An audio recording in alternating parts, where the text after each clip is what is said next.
You know, folks, as I was browsing yesterday, kind of taking a break off and on, typing up the online version of my mom's homework, I came a, I kind of Googled a question, if you will. I kind of Googled a little bit of a question, and surprisingly, there was a forum or so, one or two forums out there, wrestling forums. Um, and basically it was the same question. Somebody else asked the same question before I even thought of it. We know that we've known that ever since we've known that basically ever since WrestleMania that storyline-wise, John Laurinaitis now controls both Raw and SmackDown. Well, I asked this question. You can pretty much see what the question is above, right up there. And the question is basically, how long is this John Laurinaitis storyline going to last? Basically, how long is he going to remain as the storyline wise as the general manager of both shows? Some people say, I've read some people's comments and they have said, this looks, some of them are actually quite happy this is going on. They feel it has potential to be something big, that it could be a long-lasting deal, and that since Laurinaitis has, you know, behind the scenes some kind of power, he's the, guy that executive vice president of talent relations, whatever you want to call him.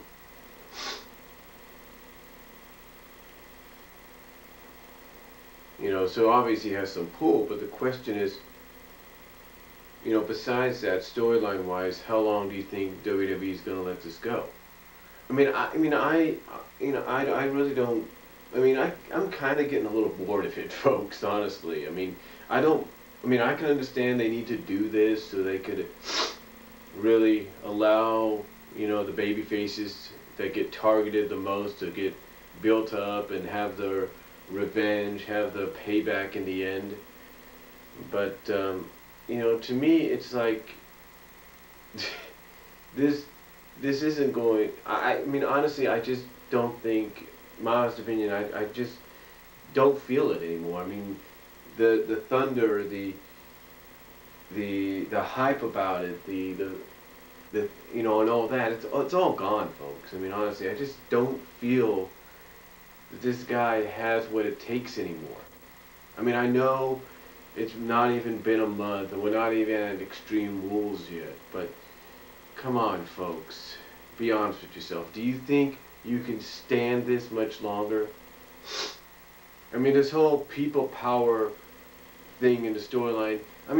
How stupid does WWE think we are? Come on. You got the legit thing going. I'm not trying to say they don't have potential with some of the things that they're doing with the superstars. They do. But I just honestly think that WWE needs to probably rethink this whole John Laurinaitis deal. I don't have a problem if he's in charge of Monday Night Raw or even Friday Night SmackDown. But you gotta have a babyface countering him. Whether we like to admit it or not, that's how it's always been in professional wrestling, especially with general managers. The only time we've had two heel general managers, if you will, the only time we ever had those kind of like heelish general managers was Bischoff, Heyman, and anonymous GM / Michael Cole, Vicky Guerrero, and that was it. Those are the only two times.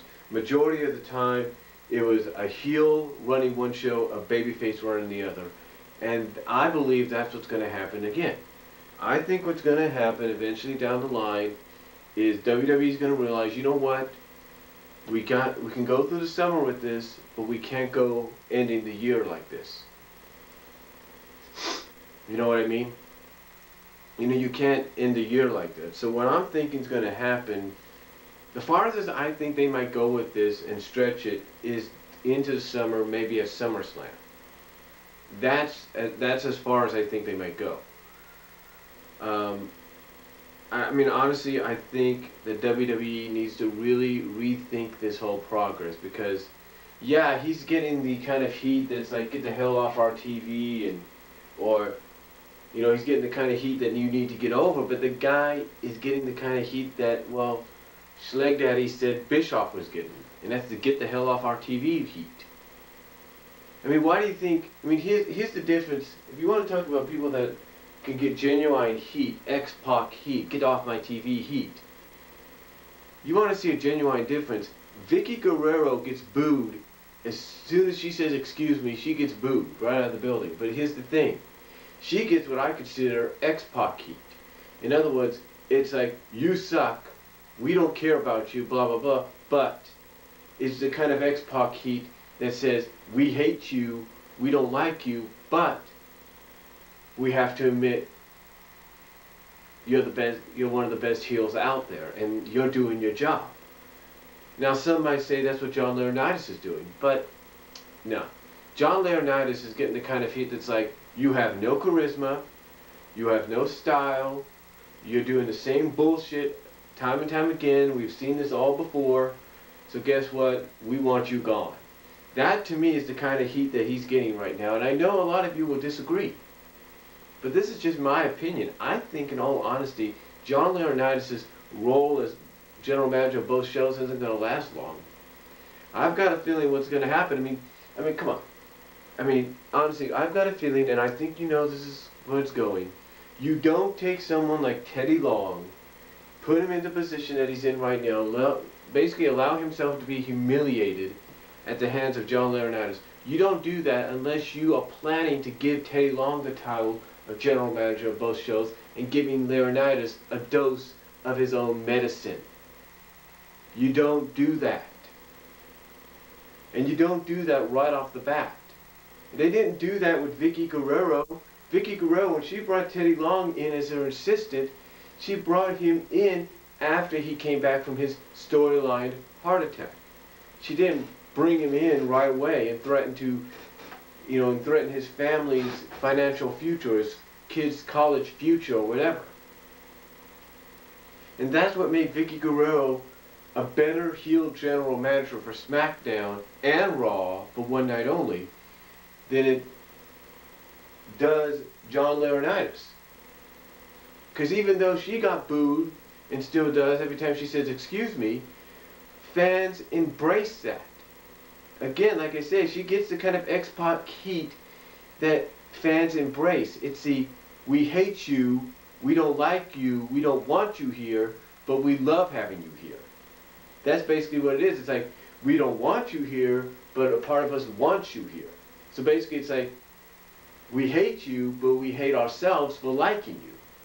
I know that sounds a little confusing, but that's what it looks like to me. That's what it seems like to me. Laurinaitis, he's getting zero. He's getting the kind of heat that's like, you're worthless, dude.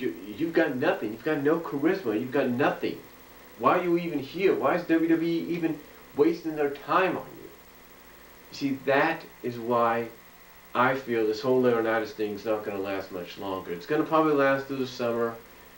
I'd be lucky if it lasted up to next year's WrestleMania, but I don't think it's even going to last that much longer. Fans are going to get sick and tired of it, and they're going to want him gone.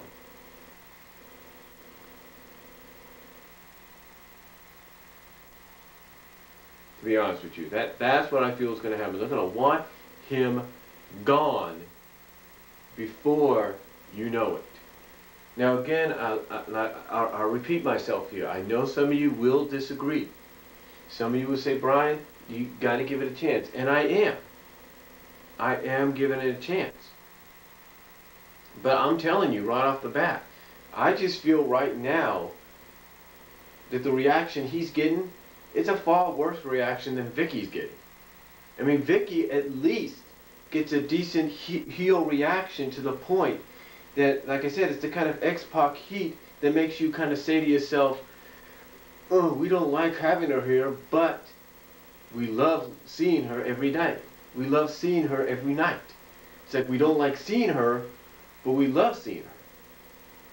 But with a guy like Laurinaitis, you're thinking, this guy, though, we don't want him here. I mean, this guy's like, what does he have to contribute? Nothing. So you see what I'm saying? I feel that his role as general manager of both Raw and SmackDown, storyline-wise, is going to end soon, probably before the summer's out, maybe by this time the summer's out. Because like I said, you don't automatically have the new guy in charge take the other guy in charge, like Teddy Long, and say, okay, you're going to do this, and if you don't, your kid's college future's in jeopardy. Oh, you got to do this, you got to dress like that, blah, blah, blah. You don't do that. You don't do that unless you got plans to give someone like Teddy Long back his job, maybe running both shows. And I feel that's what's going to happen down the line.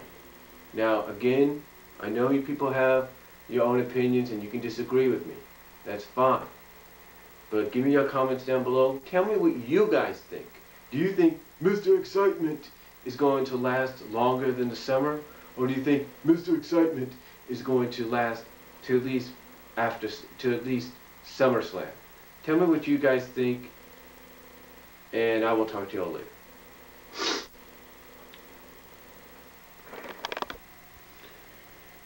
You know, folks, there's a question going on over at one of the Sonic forums out there on the internet, surprisingly. Actually, it was two questions. One I created, and of course there's one that another fan created. As a matter of fact, this fan created this question about, I guess, a couple months ago or something. But they were basically asking in their question that last year we had a revival, if you will, on Cartoon Network of the Thundercats. And someone else asked a similar question with Futurama, but Futurama was a little bit more recent than Thundercats, so that's why I'm focusing more on the Thundercat deal. But basically the thing is they kind of pointed out that Thundercats being twice as old, the original Thundercats being twice as old as the Saturday morning cartoon series, was if possibly a revival for SatAM could be, you know, possible as well. You know, could a revival for these characters minus Amy with their show be a possibility? And you know, it's like they say in anything, you know, in any kind of media, it doesn't matter if it's sports, doesn't matter if it's MMA, you know, professional wrestling, whatever you want to call it, you never say never. You never say never, and because you never know when something will happen. You know, even in comic books, you never say never. You know, like with certain situations, like with what's going on in the comic